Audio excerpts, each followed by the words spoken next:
Bonjour à tous et à toutes, c'est Mister Choco Design pour un nouveau tutoriel.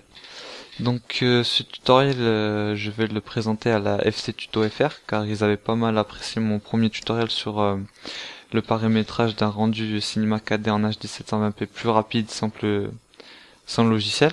Donc là, aujourd'hui, je vais vous expliquer en deux tutos à apprendre à réaliser un effet de shatter rate. Donc shatter rate en anglais c'est brisé. Donc là ça va être un effet de texte brisé. Donc dans ce tutoriel nous n'aurons besoin de aucun plugin. Tout est fait à partir des fonctions et des presets de base de Cinema 4D. Donc voici une petite preview de l'effet que je vais vous apprendre à réaliser. Donc comme je vous le disais, il sera en deux tutos. Donc le premier tuto à partir d'un MoGraph et le deuxième tuto à partir d'un projet AI, voilà, Adobe Illustrator. Donc aujourd'hui on va commencer par les MoGraph. Donc je tiens à préciser que ce tutoriel je n'ai vu aucun en français, donc je me suis dit tant qu'à faire, vu que je le maîtrise, c'est bien de faire partager mon savoir. Donc je me suis dit que je vais en faire un, et vu que la FC Tuto FR avait pas mal apprécié mon tutoriel, je leur dis que je leur proposerai aussi. Donc passons tout de suite au tutoriel. Donc pour commencer, nous allons sélectionner un MoGraph. Donc pour ceux qui ne savent pas, MoGraph, mot texte.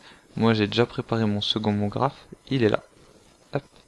Donc notre MoGraph, on va le sélectionner, on va aller sur objet et on va rentrer notre texte. Donc moi tuto, hop, tuto avec un O c'est mieux. Je choisis ma police, donc moi c'est OSDA. Hop, je vais réduire un peu histoire que ça rentre. Voilà, je le déplace. Voilà. Donc on va choisir une profondeur de 100. Bon après ça c'est comme vous voulez, moi je choisis 100, c'est plutôt sympa. Et les subdivisions on va en mettre 6, c'est très important, ce qui va permettre de vraiment briser le texte. Donc ensuite, couvercle, on va mettre des couvercles biseau. Hop, moi je vais augmenter un petit peu, voilà. Donc une fois que notre texte est prêt, on va le sélectionner, on va faire créer objet neutre. On va glisser notre MoGraph dans l'objet neutre. Ensuite, on va resélectionner notre objet neutre. Et là, on va sélectionner MoGraph, PolyFX, et on va glisser le PolyFX dans notre objet neutre. On va resélectionner notre objet neutre, et on va cliquer sur ce petit icône bleu. On va rester enfoncé, afin d'apparaître plusieurs effets, et on va sélectionner Explosion FX. On va sélectionner l'explosion FX et la faire glisser dans notre objet neutre. Donc je tiens à préciser, car j'ai eu pas mal de problèmes au début, par rapport à différentes Lightroom, que dès que j'ai sélectionné l'explosion FX, ça me brisait mon texte en plusieurs parties et ça faisait pas très beau. Donc ceux qui ont ce problème, ne vous inquiétez pas, vous n'êtes pas obligé de mettre l'explosion FX, ça fera la même chose. Donc on va resélectionner notre objet neutre et là on va refaire créer objet neutre. Et on va glisser notre premier objet neutre dans notre second objet neutre. On va sélectionner notre second objet neutre et là on va faire MoGraph, effecteur randomisation, et on va glisser l'effecteur randomisation dans notre deuxième objet neutre. Donc on sélectionne l'effecteur randomisation en cliquant dessus dans le projet, et là on voit apparaître une fenêtre effecteur et paramètres. Donc dans l'effecteur, l'intensité on va la baisser à 10%. Après ça vous le réglerez comme vous voulez, mais je vous conseille de mettre 10% au début. Ensuite on va faire mode de randomisation. Au lieu d'aléatoire, on va sélectionner Gaussien. On va cliquer sur synchroniser. Ensuite, on va cliquer sur déformateur. Et là, déformation, on va mettre point.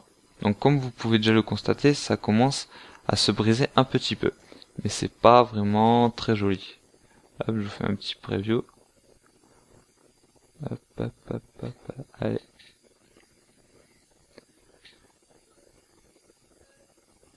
Voilà, donc c'est pas vraiment terrible, donc s'il y en a que ça intéresse, ils peuvent laisser comme ça.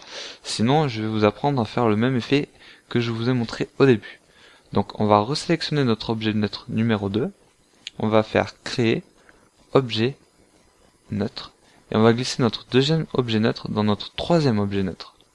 On va sélectionner notre troisième objet neutre, on va faire MoGraph, effecteur randomisation, et on va glisser notre effecteur randomisation dans objet neutre. Donc sur ce deuxième effecteur randomisation, on va seulement sélectionner effecteur et baisser son intensité à 6%. Une fois que ceci est fait, on sélectionne PolyFX et on se rend dans effecteur. Donc PolyFX, hop, effecteur.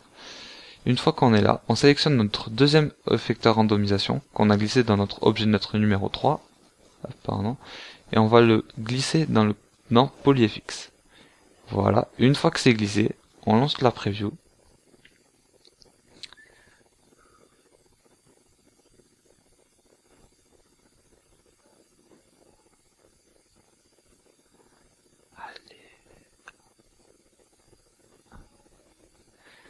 Et voilà, donc le tutoriel est... Enfin, on obtient le même effet de départ. Donc le tutoriel est terminé. Donc je n'ai plus rien d'autre à vous expliquer, à part que pour le faire à votre sauce, vous sélectionnez les deux effecteurs randomisation, hop, et vous réglez un petit peu, vous voyez ce que vous voulez, plus ou moins, hop, voilà. Vous relancez une petite preview. Donc vous réglez à votre guise. Et je sortirai prochainement, peut-être la semaine prochaine, la partie 2. Donc à partir d'un fichier Illustrator, donc qui est un contour 2D qu'on va modéliser en 3D et faire le même effet. Donc je vous dis à bientôt et à la prochaine, et je passe une petite dédicace à un collègue à moi, donc je lui avais promis dans le deuxième dans mon premier tutoriel. Si la femme Miguel. Allez, ciao tout le monde.